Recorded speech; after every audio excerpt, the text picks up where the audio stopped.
This city of great beauty and broken dreams, this city which never sleeps, this city by the bay. I thought this city had nothing to teach me. I was wrong. It all began a week ago. I was in my office. I find things that are lost. So many things are lost in this city.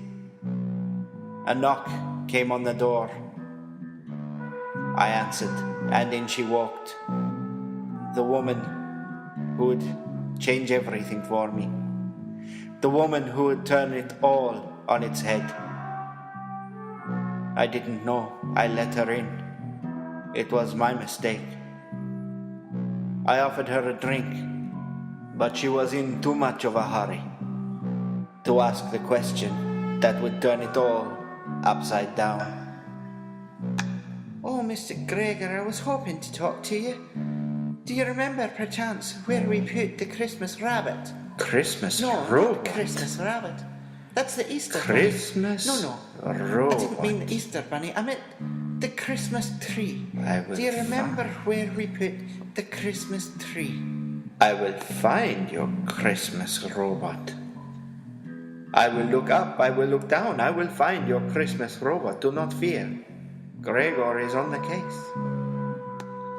You're not listening to me at all, are you? Oh, that's all right. I'll go.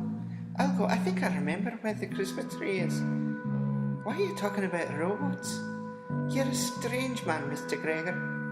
Anyway, I'll go. Christmas robots. I was on the case. I would find the Christmas robots. The first thing to do was check for word on the street. My partner was very busy on another case, so I took his car. I knew he wouldn't mind.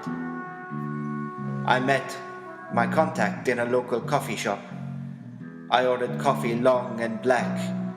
It had been a long day already, and it promised to be a longer night. When the coffee came, I asked my friend about the Christmas robots. Christmas robots, you say?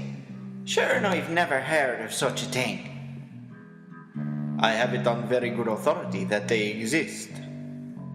Well, sure they might.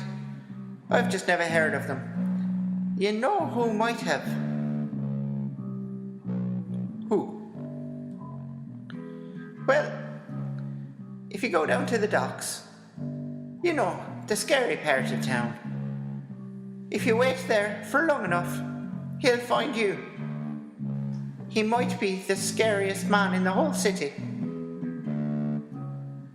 Don't cross him, whatever you do. He's called Hush. I drove down to the docks to look for Hush. I stood under the bridge and I waited. And I waited. And I waited some more. And then there he was. The scariest man I've ever met in a city full of scary men. He told me stories about penguins and his enmity with them, about how he would beat them, about other things. I asked him about the Christmas robots, and he told me he would tell me for a price. I gave him the keys. I knew Gareth wouldn't mind. I had to find out. He told me, on Sunday, go to church. Go and ask once more about the Christmas robots. I went home. I drank some cordial. I read my favorite book. I fell asleep. It had been a long day in the city that never sleeps. I will find you, Christmas robots. I will find you, Christmas robots.